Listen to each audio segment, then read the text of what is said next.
तो हेलो दोस्तों, वेलकम। एक बार आप सभी का फिर से स्वागत है हमारे YouTube channel AKR education point पे। तो जैसा कि दोस्तों आप सभी जानते हैं, हमने पार्ट 1 क्लास 11th के इकोनॉमिक्स चैप्टर 5 मांग में हमने पार्ट 1 में ये करा था कि मांग क्या होती है, मांग कैसे प्रभावित करती है और मांग अनुसूची क्या है, मांग वक्र क्या है। हमने इन्हीं सभी टॉपिकों को कंप्लीट किया था। यदि आप सभी ने हमारा पार्ट 1 नहीं देखा है तो पार्ट 2 के डिस्क्रिप्शन में आपको पार्ट 1 की लिंक मिल जाएगी। आप वहां जाके चेक कर लीजिए, पहले पार्ट 1 को समझ लीजिएगा, उसके बाद ही इस वीडियो को शुरू कीजिएगा। ठीक है। तो दोस्तों पार्ट 1 में जैसा कि हम सभी समझ सके थे कि मांग क्या है, इच्छा क्या है, मांग अनुसूची क्या है, मांग वक्र क्या है और हमारे जो व्यक्तिगत मांग है वो कैसे प्रभावित होती है, मतलब वो कम कैसे होती है, कैसे ज्यादा होती है। ठीक है। ये सभी हम पॉइंट उस पार्ट 1 में देख चुके थे। ठीक है। एक बात आप सभी को और बताना चाहूंगा दोस्तों, अगर आप सभी को ये वीडियो पसंद आ रही है, हमारा लेक्चर पसंद आ रहा है, तो आप सभी वीडियो को लाइक करें, कमेंट करें और ज़्यादा से ज़्यादा अपने दोस्तों के पास शेयर करें ताकि वो सभी भी इस ज्ञान से वंचित ना रह सकें। ठीक है दोस्तों। और हमारे डिस्क्रिप्शन में आपको टेलीग्राम ग्रुप और व्हाट्सएप ग्रुप मिल जाएगा, जिसमें आप सभी को इस क्या कहते हैं सब्जेक्ट से संबंधित नोट्स प्रोवाइड कराए जाएंगे। और उसके अंदर आप सभी अपने क्वेश्चन वगैरह, जिस टाइप के भी इस सब्जेक्ट से रिलेटेड क्वेश्चन वगैरह आप पूछना चाहें, कोई डाउट्स हो, कोई क्वेरी हो, तो आप उसमें डाल सकते हैं। जल्द से जल्द आपको उसके अंदर आपका सोल्यूशन दिया जाएगा। आप कमेंट बॉक्स में भी अपनी क्वेरी वगैरह को दर्ज कर सकते हैं।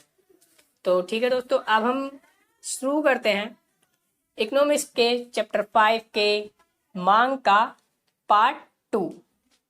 ठीक है। जैसे कि हमने लास्ट टाइप में, हमारा लास्ट टॉपिक था कि व्यक्तिगत मांग को प्रभावित करने वाले कारक क्या हैं। तो अब जो है, अब हम उसे क्या देखेंगे कि बाजार मांग को प्रभावित करने वाले क्या कारक हैं, या फिर बाजार मांग फलन। उसे हम व्यक्तिगत मांग फलन भी कहते हैं, जो हमारा लास्ट टॉपिक था, और इसे हम बाजार मांग फलन भी कहते हैं। अगर क्वेश्चन आपका ऐसे भी आ जाए कि बाजार मांग फलन के कारक लिखिए, तो भी आपको यही पॉइंट्स लिखने हैं। अगर आपका क्वेश्चन ऐसे आ जाए कि व्यक्तिगत मांग के फलन के कारक लिखिए, तो भी आपको यही पॉइंट्स लिखने हैं। ठीक है दोस्तों। तो सबसे पहला जो इसमें पॉइंट है वो हमारे है कि जनसंख्या का आकार। तो पहले देख लेते हैं कि किसी वस्तु के क्रेताओं की संख्या में वृद्धि होने से मांग में वृद्धि होती है, इसके विपरीत भी। ठीक है। ये क्या कह रहा है कि मान लीजिए एक बाजार है जिसके अंदर कोई वस्तु है, मान लीजिए बर्गर है। ठीक है। अब उस बर्गर को लेके पहले 100 लोग उस बर्गर को खाते थे। अब उस बाजार में उस बर्गर की डे क्या है कि उस बर्गर के खाने वाले लोग बढ़ गए हैं, यानी कि अब वो 100 से 200 हो गए हैं। ठीक है। यानी कि पहले बर्गर कितना सेल हो रहा था, 100, अब वो कितना सेल हो रहा है, 200। यानी कि उसकी डिमांड क्या हो गई है, बढ़ गई है। यानी कि जब जब जिस वस्तु को लेके उसकी क्रेताओं की वृद्धि होगी, तो उसमें क्या होगी, उसकी मांग में वृद्धि होगी। और जैसे जैसे उस वस्तु को लेकर उसके क्रेताओं की संख्या घटेगी, तो उसकी मांग में क्या होगी, कमी होगी। ठीक है दोस्तों। अब हम देख लेते हैं कि आय का वितरण। आय का वितरण से हमारा अभिप्राय है कि एक समाज में किसी को कितनी आय देनी चाहिए, कितनी आय होनी चाहिए। ठीक है। मगर इस नजरिए से हम देखें तो आय का वितरण से हमारा होता है क्या, अर्थशास्त्र की दिशा में, कि असमानता को बढ़ाता है। ये आय का वितरण क्या करता है, असमानता को बढ़ाता है। इससे हमारा क्या मतलब है कि जो अमीर है ना, वो तो और अमीर हो जाता है। ठीक है। यानी कि उसके पास तो और धन दौलत हो जाती है, और जो गरीब होता है वो और गरीब हो जाता है। ठीक है। तो ये क्या करता है कि असमानता को बढ़ाता है। तो विलासिता की वस्तुओं की मांग में वृद्धि होने की संभावना होती है। विलासिता की वस्तु से हमारा तात्पर्य है, या अर्थात या फिर जो भी कहें, वो है लग्जरी गुड्स से। ठीक है। लग्जरी गुड्स यानी कि जो महंगी महंगी वस्तुएं होती हैं, क्योंकि अमीर तो महंगी वस्तु खरीद सकता है, गरीब खरीद सकता है क्या, नहीं खरीद सकता। यानी कि आशा आय के वितरण से असमानता को बढ़ावा मिलता है, यानी कि अमीर और अमीर, गरीब और गरीब होता है। तो वो क्या, उसमें क्या होती है उस कंडीशन में कि विलासिता की वस्तुओं की मांग में वृद्धि होती है। ठीक है। अगर आय का वितरण नहीं होगा तो असमानता को बढ़ावा नहीं मिलेगा, तो क्या होगा, ये इक्वलिटी रहेगी, तो क्या होगा, विलासिता की वस्तु की मांग कम हो जाएगी। ठीक है दोस्तों। अब हम देखते हैं कि वस्तु की अपनी कीमत। वस्तु की अपनी कीमत में क्या होता है, ये हमने व्यक्तिगत मांग में भी इस पॉइंट को देखा था। तो सेम वही चीज है, बस उसमें क्या था, वो केवल 1% के लिए था। यहाँ पे पूरे क्या होता है, एक मार्केट यानी कि एक बाजार के लिए होता है। अब बाजार में कोई भी वस्तु है, ठीक है, मान लीजिए पेन है।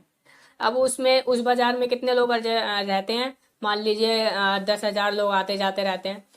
तो जब इस पेन का खुद का प्राइस बढ़ेगा, ठीक है, तो इसकी डिमांड क्या होगी, कम ही होगी। क्यों? क्योंकि जब इसका प्राइस बढ़ गया है तो लोग ये वाला पेन नहीं खरीदेंगे, इसकी जगह खरीदेंगे, कोई दूसरा खरीदना शुरू कर देंगे। ठीक है, और इसकी जब प्राइस कम हो जाएगा तो लोग क्या करेंगे, डिमांड इसकी बढ़ा देंगे।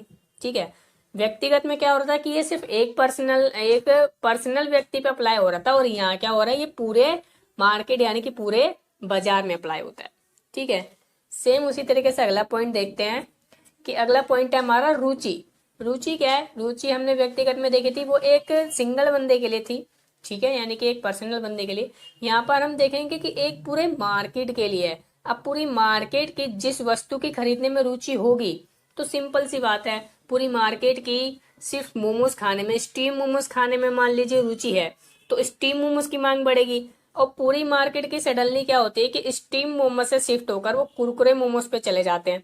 तो क्या होगा कि स्टीम मोमोज की तो मांग कम हो जाएगी, और अब किसकी मांग बढ़ जाएगी, कुरकुरे मोमोज की। तो आशा करता हूँ ये वाला पॉइंट भी समझ आएगा कि जिस जिस वस्तु के लिए हमारी रुचि बढ़ती है ना बच्चों, उसी वस्तु के लिए हमारी डिमांड भी बढ़ती है। ठीक है, और जिस वस्तु के लिए हमारी रुचि कम हो जाती है तो हम उस वस्तु की डिमांड भी क्या कर देते हैं, कम कर देते हैं।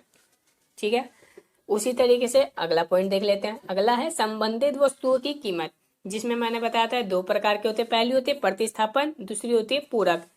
प्रतिस्थापन को देखें तो हम क्या है कि हमने एग्जाम्पल लिया था व्यक्तिगत, जब हमने पढ़ाया था तो चाय और कॉफी।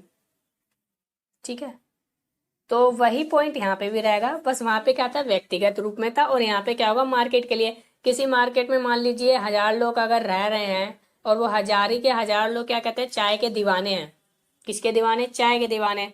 मगर क्या करा, जब देखा चाय ने कि ये तो मेरे दीवाने हो चुके, तो इसने क्या करा, अपना भाव बढ़ा दिया। पहले ये मिली थी 100 रुपए की, अब बोला ये तो मेरे दीवाने हो चुके, तो इसने अपना भाव बढ़ा के 200 कर दिया। मगर लोगों की कुछ भी कारण रह सकते हैं, वो इतनी महंगी चाय थोड़ी खरीद सकते हैं। उन्होंने क्या करा, अब वो कॉफी पे एडजस्ट हो गए, क्योंकि कॉफी का प्राइस उस टाइम कितना था, 50 रुपए। ठीक है, तो वही बात है, अब जब इसका प्राइस कम हो जाएगा, यानी कि इसने देखा अरे ये लोग तो मेरे को छोड़ के चले गए, तो ये वापस अपना प्राइस 100 रुपए कर देगी। और ये 100 रुपए भी अभी खरीदेंगे, क्यों खरीदेंगे, क्योंकि ये पसंदीदा चीज थी, और ये इतने रुपए में उसे खरीद पा रहे थे। तो क्या करेंगे, अरे अब तो इसका प्राइस कम हो गया, तो ये वापस यहाँ पे एडजस्ट हो जाएंगे। यानी कि सेम वही चीज है कि प्रतिस्थापन वस्तु में हमने व्यक्तिगत वाले पॉइंट में देखा था कि एक वस्तु का दूसरे वस्तु के लिए प्रयोग किया जाता है जब इस पहली वस्तु का क्या हो जाता है, प्राइस बढ़ जाता है, यानी कि भाव बढ़ जाता है। हमने यहाँ पे देखा जब चाय का भाव बढ़ गया तो लोग कॉफी की तरफ शिफ्ट हो गए, और जब चाय का भाव कम हो गया तो लोग वापस चाय के पास आ गए। ठीक है दोस्तों, यानी कि जब एक वस्तु की प्राइस बढ़ेगी तो दूसरे की डिमांड बढ़ जाएगी, और जब एक वस्तु का प्राइस कम हो जाएगा तो दूसरे की डिमांड कम हो जाएगी। ठीक है दोस्तों, अब देख लेते हैं हम पूरक वस्तु। पूरक वस्तु हमने देखा था पेन और स्याही। पेन और स्याही, मैंने इसके लिए बोला था कि ये दोनों एक दूसरे की मांग को पूरा करते हैं, यानी कि एक दूसरे के बिना जी मर नहीं सकते। जिएंगे तो साथ में, मरेंगे तो साथ में, सीधी सी बात। अब इसमें क्या है कि मान लेते पेन है, पेन का प्राइस जो बढ़ेगा, पेन का प्राइस मान लीजिए बढ़ गया, तो कस्टमर्स क्या करेंगे कि कस्टमर्स इसकी डिमांड कम कर देंगे। ठीक है, जब पेन का प्राइस बढ़ा और इसकी डिमांड कम हो गई, तो पेन किससे चलता है, स्याही से चलता है। तो जब इसे कोई खरीद ही नहीं रहा है तो स्याही का कोई काम होगा क्या, नहीं होगा। यानी कि स्याही की ऑटोमेटिक क्या हो जाएगी, डिमांड कम हो जाएगी। और जब पेन का प्राइस कम हो जाएगा तो लोग इसकी डिमांड वापस से बढ़ा देंगे। जब पेन का प्राइस कम हुआ और डिमांड बढ़ा दी, तो स्याही क्या हो जाएगी, उसकी डिमांड ऑटोमेटिक बढ़ जाएगी, क्योंकि बिना स्याही के पेन तो चल ही नहीं सकता। ठीक है दोस्तों, उम्मीद करता हूं कि आपको बाजार मांग को प्रभावित करने वाले कारक समझ आए होंगे। चलिए अब हम अगले पॉइंट की तरफ चलते हैं। हमने पार्ट 1 में टॉपिक करा था एक संबंधित वस्तु की कीमत, अभी पीछे भी हम कर आए हैं। उसमें क्या था, प्रतिस्थापन वस्तुएं, पूरक वस्तुएं। तो इसमें अब हम अंतर देख लेते कि अंतर क्या होता है। दोस्तों ये इम्पोर्टेंट टॉपिक है, पेपर के नजरिए से भी और वैसे भी इम्पोर्टेंट टॉपिक है, आता है 3-4 नंबर में पूछा जाता है। ठीक है, इसे ध्यान से समझिए। कि प्रतिस्थापन वस्तुएं वे वस्तुएं होती हैं जिनका उपयोग एक दूसरे के स्थान पर, यानी कि जिनका एक दूसरे के स्थान पर प्रयोग किया जा सकता है। बताया था मैंने पीछे आपको, चाय और कॉफी वो एक दूसरे के स्थान पे यूज हो रही थी, ठीक है।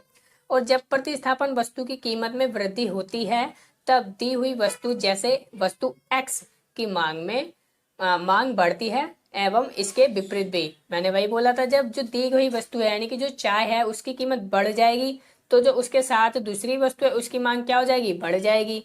और इसके विपरीत भी, यानी कि जब इसका प्राइस कम हो जाएगा तो इसकी मांग घट जाएगी। ठीक है दोस्तों, एग्जाम्पल वही चाय और कॉफी। पूरक वस्तुएं क्या होती है कि पूरक वस्तुएं वे वस्तुएं हैं जो मिलकर एक दूसरे की मांग को पूरा करती हैं, यानी कि जो वही पेन और स्याही मैंने बोला था जो एक दूसरे के बिना अधूरी है, ठीक है।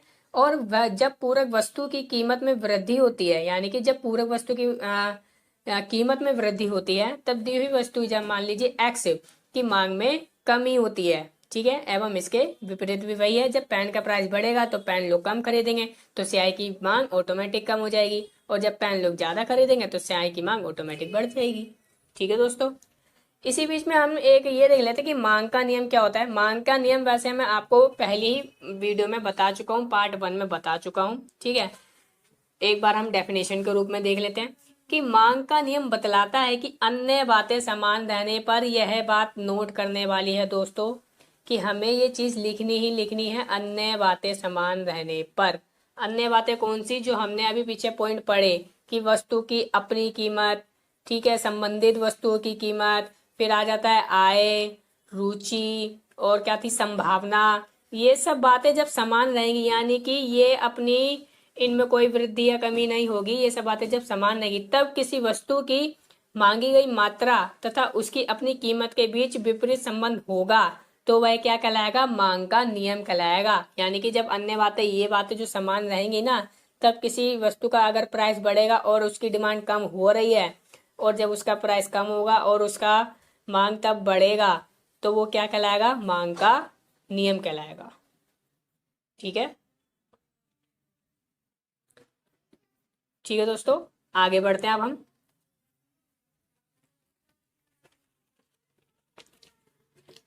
आगे है मांग के नियम की मान्यताएं। मान्यताएं मतलब कि वो नियम जो है वो कब कब लागू होगा, क्या कंडीशंस हैं उसके लागू होने की। तो पहले ही मैं बता चुका हूँ, एक बार इसे पॉइंट के रूप में लिखा है कि मतलब भाई रुचि उसकी स्थिर रहनी चाहिए, आय में परिवर्तन नहीं होना चाहिए, संबंधित वस्तु की कीमत नहीं बढ़नी चाहिए, भविष्य में परिवर्तन की संभावना नहीं होनी चाहिए। अगर ये सारे पॉइंट हमारे स्थिर रहेंगे यानी कि समान रहेंगे तो हमारा क्या होगा, मांग का नियम तब लागू होगा। ठीक है दोस्तों, अब हम देख लेते हैं कि हमने पार्ट 1 में ये भी करा था, जब हमने ये पढ़ा था कि आय के बढ़ने या कम होने से हमारी मांग क्यों कम ज्यादा हो रही है, तो उसमें हमने पढ़ा था सामान्य वस्तुएं और निम्न कोटि वस्तुएं। तो अब हम आज उसके बीच में अंतर देखने वाले हैं। ठीक है, तो सामान्य वस्तु कौन सी वस्तु होती है देख लेते हैं। सॉरी दोस्तों, जिनमें आय तथा मांगी गई मात्रा के बीच धनात्मक संबंध पाया जाता है। धनात्मक संबंध से हमारा यहाँ मतलब है कि अगर किसी वस्तु का प्राइस बढ़ेगा तो उसकी डिमांड भी बढ़ेगी, और अगर उसकी क्या कहते हैं प्राइस कम होगा तो उसकी डिमांड भी कम होगी। ठीक है, मगर ये आय के नजरिए से देख रहे हैं तो हम इनकम से रिलेट करेंगे इसको, प्राइस से नहीं, इनकम से रिलेट करेंगे कि जब हमारी इनकम बढ़ जाती है तो हम सामान्य वस्तु वो वस्तु है ब्रांडेड चीजें, एक तरीके से हम इसे कह सकते हैं ब्रांडेड चीजें। ठीक है, हम उनकी वस्तुएं क्या कर देते हैं, बड़ा डिमांड क्या कर देते हैं, बढ़ा देते हैं, और जब हमारी इनकम कम हो जाती है तो हम ब्रांडेड चीजें खरीदना छोड़ देते हैं, तो उसकी डिमांड क्या कर देते हैं, कम कर देते हैं। ठीक है, आय का प्रभाव कैसा होता है, धनात्मक होता है, और यह आवश्यकता की वस्तु हो भी सकती है और नहीं भी हो सकती है। यहाँ पे इसका कहने का मतलब है कि जो सामान्य वस्तु है ना वो ब्रांडेड हो भी सकती हैं और नहीं भी हो सकती है, यानी कि जरूरी नहीं है कि जो हम जब हमारी इनकम बढ़ेगी तो वो जो वस्तु हम खरीदने जा रहे हैं वो सामान्य वस्तु यानी कि ब्रांडेड रूप में उपलब्ध हो तभी अच्छी होगी, ऐसी चीज नहीं है। ठीक है, सामान्य वस्तु की स्थिति में वस्तु की अपनी कीमत तथा उसकी मांगी गई मात्रा के बीच सदैव विपरीत संबंध होता है। यहाँ पे ये बात ध्यान रखिएगा कि ये सामान्य वस्तु की स्थिति में बोल रहा है, यानी कि इसी केस के अंदर जब वस्तु की अपनी कीमत, यानी कि जब किसी ब्रांडेड वस्तु की कीमत बढ़ेगी तो उसका प्राइस घट जाएगा, और जब किसी ब्रांडेड वस्तु की कीमत कम होगी तो उसकी डिमांड बढ़ जाएगी। यानी कि कैसा संबंध पाया जाएगा? विपरीत संबंध पाया जाएगा। ठीक है, अब हम देख लेते हैं निम्न कोटि की वस्तुएं। निम्न कोटि की वस्तुएं हैं जिनमें आय तथा मांगी गई मात्रा के बीच ऋणात्मक संबंध होता है। ठीक है, ऋणात्मक जैसे कि इनकम बढ़ेगी तो डिमांड कम होगी, और इनकम कम होगी तो डिमांड बढ़ जाएगी। ठीक है, आय का प्रभाव ऋणात्मक होता है। यह सदैव आवश्यकता की वस्तुएं होती हैं। ठीक है, निम्न कोटि की जो वस्तुएं होती हैं सदैव आवश्यकता की वस्तु होती है। कैसे? मान लीजिए कोई अमीर है, मतलब दो कैटेगरी होती है, अमीर और गरीब। ठीक है, गरीब तो क्या है कि वो घटिया वस्तु ही खरीदता है, उसके पास इतना इनकम सोर्स नहीं है, इतनी पैदावार नहीं है कि वो अच्छी अच्छी चीजें, ब्रांडेड चीजें खरीद सके, तो वो निम्न कोटि की वस्तु से अपना गुजारा करता है। मगर जो एक अमीर पार्टी है, मान लीजिए उसके पास कोई विपदा पड़ गई और वो सडनली गरीब कैटेगरी में आ गया। ठीक है, तो क्या करेगा वो अभी भी क्या ब्रांडेड चीजें खरीदेगा? नहीं खरीदेगा। क्यों? कि वो निम्न कोटि में आ जाएगा, क्योंकि अब उसके पास इतना इनकम सोर्स नहीं बचा। यानी कि ये क्या है, निम्न कोटि में हमेशा ही आवश्यकता की चीजें मिलेंगी, क्योंकि अमीर जो है और जो गरीब है वो है तो इंसान ही ना, उन्हें अपने पालन पोषण के लिए नेसेसरी चीजें तो चाहिए ना, खान पान कपड़ा पहन ये सब तो चाहिए। तो नेसेसरी चीजें किस में आ गई हैं? जो निम्न कोटि में तो मिलेंगी ही मिलेगी, यानी कि एक लो इनकम सोर्स में हमें सदैव अवेलेबल रहती है। ठीक है, निम्न कोटि की वस्तु की स्थिति में, यानी कि यहाँ पे भी ये बात ध्यान रखें कि निम्न कोटि की वस्तु की स्थिति में ही वस्तु की अपनी कीमत तथा मांगी गई मात्रा के बीच विपरीत संबंध होता है। सेम वही चीज की प्राइस बढ़ेगा तो डिमांड कम होगी, और प्राइस कम होगा तो डिमांड बढ़ जाएगी। और मांग का नियम विफल हो सकता है। यहाँ पर क्या है कि मांग का नियम विफल हो सकता है, यानी कि कोई इनकम वाला पर्सन भी इन वस्तुओं को खरीद सकता है, जिसे हम बोलते हैं कंजूस। इसलिए मांग का नियम यहाँ पे भी विफल हो भी सकता है। ठीक है, तो सरल भाषा में समझिए, सरल भाषा में ये समझेंगे, याद रहेगा। प्यारी प्यारी सी टर्म्स याद रखिए।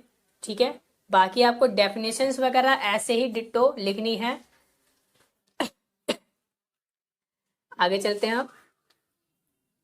अच्छा, हमने ये सब तो देखा दोस्तों कि हमारा मांग जो वक्र है वो ऋणात्मक है, डाउनवर्ड है, और क्या कहते हैं ये हमेशा नेगेटिव होता है, तभी मांग का नियम अप्लाई होता है। पर क्या कभी हमने ये सोचा है कि ये क्यों होता है?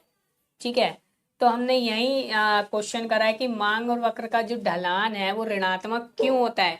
बहुत ही इंपॉर्टेंट है दोस्तों, और एग्जाम के नजरिए से भी है, ये हर साल क्वेश्चन पूछा जाता है। ठीक है, तो इसका पहला है कि हार्शमान सीमांत उपयोगिता का नियम। यहाँ पर सीमांत उपयोगिता का मतलब है मार्जिन यूटिलिटी।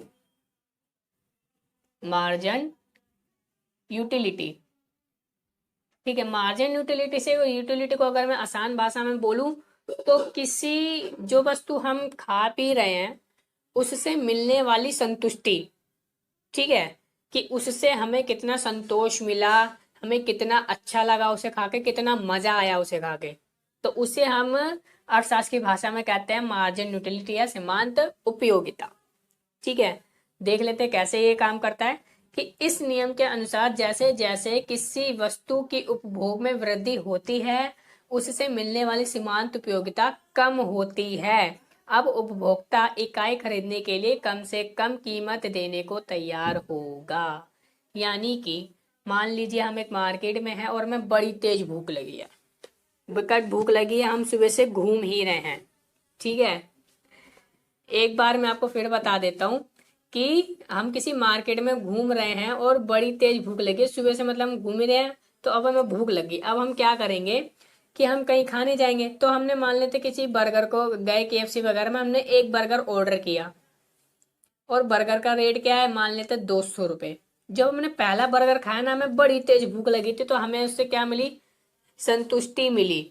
ठीक है, बड़ी संतुष्टि मिली और हमारा पेट भी भर गया लगभग लगभग, मगर इतनी संतुष्टि नहीं मिली, अभी हमारा पेट थोड़ा खाली रहेगा, तो हमने एक और बर्गर ऑर्डर कर दिया। अब जब एक और बर्गर ऑर्डर कर दिया तो प्राइस तो सेम ही है उसका, तो कितने का मिला, वो भी 200 का मिला। अब हमारा पेट हो चुका है फुल और हमें संतुष्टि भी पूरी मिल चुकी है, क्योंकि हमें संतुष्टि कितनी चाहिए थी कि हमारा पेट खाली है भैया, हमें पेट भरना है, तो पेट हमारा भर चुका है। तो अब क्या, मेरा सवाल आप सभी से ये है कि जितना हमने मतलब पहले बर्गर में जो हमें संतुष्टि मिली थी, क्या दूसरे बर्गर में भी उतनी मिली होगी? नहीं मिली होगी। सीधी सी बात है, जब आपका मित्र या आपका दोस्त आपको कोई जोक सुनाएगा, आपको पहली बार में तो बड़ी तेज हंसी आएगी, जब वो दोबारा रिटर्न वही जोक सुनाएगा तो आपको क्या उतनी हंसी आएगी? नहीं आएगी। सेम वही चीज इसी केस में भी है। अब आपकी तो यूटिल मतलब मार्जिन यूटिलिटी भी फुल हो चुकी है, यानी कि आपको संतोष पूरा हो चुका है, आपका पेट फुल हो चुका है। क्या अब आप तीसरा बर्गर खरीदना पसंद करोगे? नहीं करोगे, क्योंकि जो आपकी मार्जिन यूटिलिटी है ना, वो तो फुल हो चुकी है। मगर यहाँ पर आप एक शर्त पे बर्गर खरीदना पसंद करोगे, अगर उसका रेट 200 से 50 हो जाए। यानी कि इसने क्या बोला कि इकाई खरीदने के लिए कम से कम कीमत देने को तैयार होगा, यानी कि खरीदेगा तो, मगर जब उसका प्राइस कम हो जाएगा ना, तब वो ये चीजें खरीदेगा। तो यहाँ पर क्या हुआ कि प्राइस बढ़ा, तब वो एक क्वांटिटी खरीदा था, प्राइस तब भी सेम था, तब भी एक क्वांटिटी खरीदा। मगर अब जब 50 का हो गया तो इंसान ये भी सोचेगा कि मैं एक ही खरीदूं। जब यहाँ 200 में एक था तो यहाँ पे 200 में 4 खरीद सकता हूँ, घर ले जाके बच्चों को खिला दूंगा। तो यहाँ पर क्या होगा, जब प्राइस कम हुआ तो क्वांटिटी क्या हो गई? सीधी सी बात है, बढ़ गई। ठीक है, तो यानी कि यहाँ पर जो मांग वक्र का ढलान होगा वो क्या होगा? ऋणात्मक होगा, यानी कि डाउनवर्ड होगा। ठीक है दोस्तों, उम्मीद करता हूँ आपको पहला पॉइंट समझ आया होगा। दूसरा है आय का प्रभाव। आय का प्रभाव से मतलब है हमारा कि एक वस्तु की कीमत में परिवर्तन होने के फलस्वरूप, यानी कि जब किसी वस्तु की कीमत में परिवर्तन होता है तो क्रेता की जो वास्तविक आय में परिवर्तन होने के कारण वस्तु की मांगी गई मात्रा में होने वाले परिवर्तन से है। यानी कि मान लीजिए किसी वस्तु का प्राइस है, क्वांटिटी ले लेते हैं, ठीक है, और ये टोटल ले लेते हैं। मान लीजिए उसका प्राइस पहले 10 रुपये था, तो उसकी क्वांटिटी 10 लेते तो टोटल 100 हो गया। ठीक है, और जो आय है किसी व्यक्ति की, वो 100 रुपये का सामान ही खरीद सकता है, ये मान के चलते हैं। अब उसका प्राइस 6 रुपये हो गया, तो वो कितनी, अभी भी 10 क्वांटिटी करे, मगर कितने रुपए लगे? 60। यानी कि अभी इसके कितने बच गए? 40 बच गए, यानी कि 40 उसने सेव कर लिए। ठीक है, यानी कि अभी भी उसके पास कैपेबिलिटी है कि वो और चीजें खरीद सकता है। अब इसका प्राइस मान लेते हैं बढ़कर हो गया 20 रुपये, तो कितने खरीदेगा? 5 खरीदेगा। ठीक है, 5 खरीदेगा तो अब हो जाएगा 100। यानी कि यहाँ पर क्या हुआ, प्राइस जब कम हुआ तब भी वो उतनी क्वांटिटी खरीदा, ठीक है, मगर जैसे ही बढ़ा उसने क्वांटिटी को क्या कर दिया? कम कर दिया। यानी कि आय का प्रभाव, वास्तविक आय का प्रभाव हमारे इस मांग वक्र के ढलान पर पड़ता है। कैसा पड़ता है? ऋणात्मक पड़ता है और डाउनवर्ड पड़ता है। ठीक है दोस्तों, प्रतिस्थापन प्रभाव। प्रतिस्थापन प्रभाव क्या है? जब एक वस्तु अपनी स्थानापन्न वस्तु की तुलना में सस्ती हो जाती है तो उसका अपनी दूसरी वस्तु के लिए प्रतिस्थापन किया जाता है। यानी कि मान लीजिए यहाँ पर मैंने लिया यहाँ पे ले लिया मैंने स्टीम मोमोज, यहाँ पर ले लिया मैंने फ्राई मोमोज। ठीक है, इसने बोला क्या है कि जब एक वस्तु अपनी स्थानापन्न वस्तु की तुलना में सस्ती हो जाती है, यानी कि मान लीजिए स्टीम मोमोज है और ये इसकी स्थानापन्न वस्तु है, और ये जो है स्टीम मोमोज फ्राई मोमोज की तुलना में सस्ते हो जाए, मान लीजिए 50 है और इसका प्राइस हो जाए 30 रुपये। ठीक है, तो अब क्या होगा कि इसकी जगह अगर लोग किसे खाना शुरू कर देंगे? इसे खाना शुरू कर देंगे। ठीक है, यहाँ पर भी आपको समझ आ गया होगा कि अब भी क्या बनेगा, जो हमारा मांग वक्र है ऋणात्मक बनेगा और डाउनवर्ड बनेगा।